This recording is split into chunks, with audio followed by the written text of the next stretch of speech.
welcome to Alaska Rural Homestead. Today, it's a little chilly outside, so we're going to make our Hearty Homestead Stew. And let me tell you, this is a favorite for us. The beautiful thing about it is not only is it a comfort food, but it's better the second day. So you make enough for 2 days, and you ain't got to cook the next day. You just got to warm it up. So anyways, we're going to start off with just simply adding a few things into our crock pot to show you what we put in there. And then from there, I'll progress to how we're cooking the meat and what we use to make that. And then we'll go ahead and just show you the end product. So stay with us. So first off, fingerling potatoes.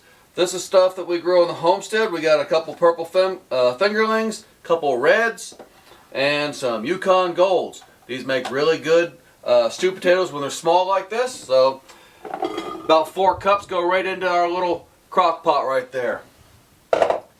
Here's another beauty. Turnips. We love turnips. They're really good for you, and they give you a lot of substance to your stew. So these are 4 medium turnips, already been diced up, so they'll go right into the crock pot. I got 1 white onion, about medium size, give it a little flavor there. So we'll go ahead and add that. Now here's my favorite. 3 cloves of garlic. Now Michelle grows garlic, and that'll be in another video for you to watch of how she does that. But anyways, this is some of the garlic that we grew last year. It's really good, really fresh, and it keeps well up here if you put it in kind of a cool area. So anyways, really good. 3 cloves. Dump that in. And of course it doesn't want to go in, but hey, dump it in. Now, the last thing we're going to put in here as far as vegetables is some of the carrots that Michelle has grown, and we'll show you a little side clip of her picking them.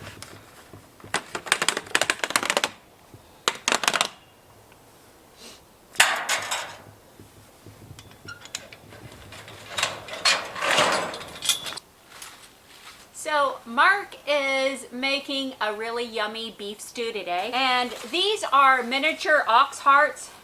They grow in really dense soil, and they're really delicious and the perfect size for beef stew.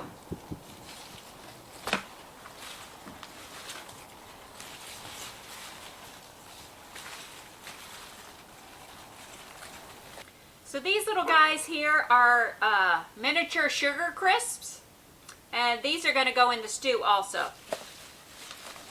And all these tops and everything are going to get divided between the bunnies and the pigs. Hey, welcome back to Alaska Rural Homestead. This is the harvest, or the last harvest of the year.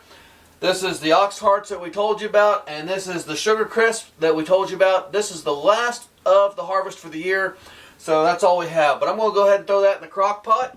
And from there, I'm going to go ahead and get ready to cook the meat, and we'll show you how that's done. So stay tuned.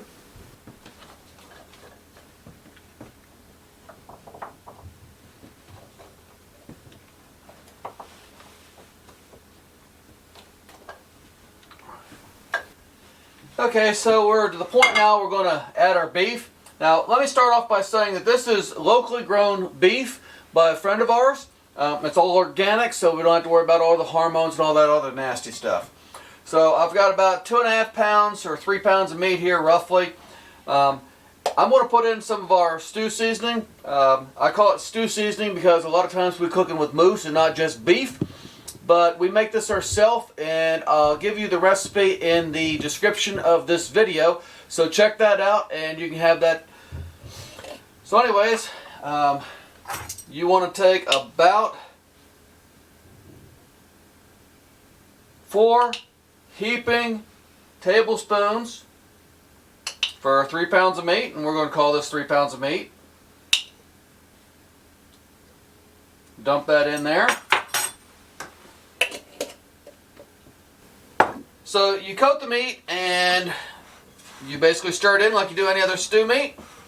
Now this batch of seasoning that we use, it's basically got flour, it's got garlic, it's got onion powder, it's got paprika, white pepper, black pepper, let me think, cayenne. Oh yeah, that's the secret ingredient, cayenne pepper. And people go, oh my gosh, cayenne, it's going to make it hot.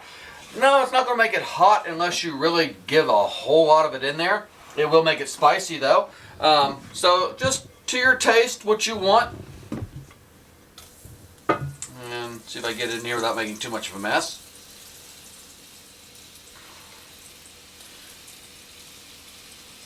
Basically put enough in there that you can cook without having to make a mess. And make sure you brown all the sides.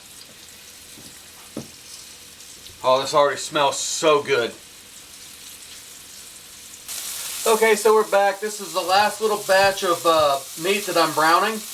And so here's a little trick I do. Because all the seasoning that was on this meat, obviously, a lot of it stuck to the pan. No matter what you do, it does that. So what I like to do is I like to take just a little bit of water, pour it in the pan.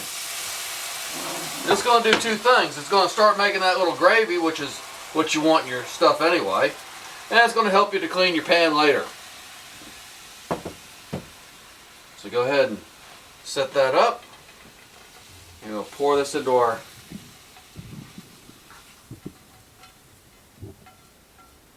you can see all that little dripping, as I call it, that's on the pan itself. You want to scrape that out and you want to scrape that into your stew. Because that is nothing but pure flavor right there. Okay, get that out. Make sure that's off. And I got about 4 cups of water here. And I'm just going to pour this in. And all I want to do is just pour it to where I can see the water. Alright, I can see water. It's about 2 inches down, which is fine. But I just want to make sure there's enough water in there to help cook this. We're going to go ahead and throw it up on high. And in 4 hours we'll check it and eat. It's going to be yummy. So stay tuned. See what it looks like. Hey, so welcome back to Alaska Rural Homestead. As you can see, it's been 4 hours, actually a little bit over 4 hours, about 4 hours and 20 minutes. That's because we were running a little late from the farm. Anyways, the stew is done, but as you can tell by the consistency, it's not quite as thick as I want, and I like that nice hearty stew. So I'm going to go ahead and add just a little bit of cornstarch here, thicken this up, and we'll go from there. So basically, I've got 2 tablespoons of cornstarch, a little bit of cool water here, stirring it up, making sure it's all nice and dissolved. So we're just going to dump it in like this. And just give it a little bit of motion, kind of stir it around a little bit. And we'll wait 20 minutes and it'll thicken up and we'll go to eating. Well, hello again. And this is the final part. Obviously you see that we have the stew done, this Hearty Homestead beef stew. And it's one of our favorites. We've got enough here to last us 2 or 3 days. And we're getting ready to sit down and eat. So we just wanted to show you what the final product looked like. And wow, it is awesome. We've tasted it and it's to die for. Anyways, thanks to God who provided all this food for us. And thank you for watching our channel. We'd like you to leave a comment if you would. Please subscribe and give us that thumbs up. And please, be kind to each other. God bless, and God bless America.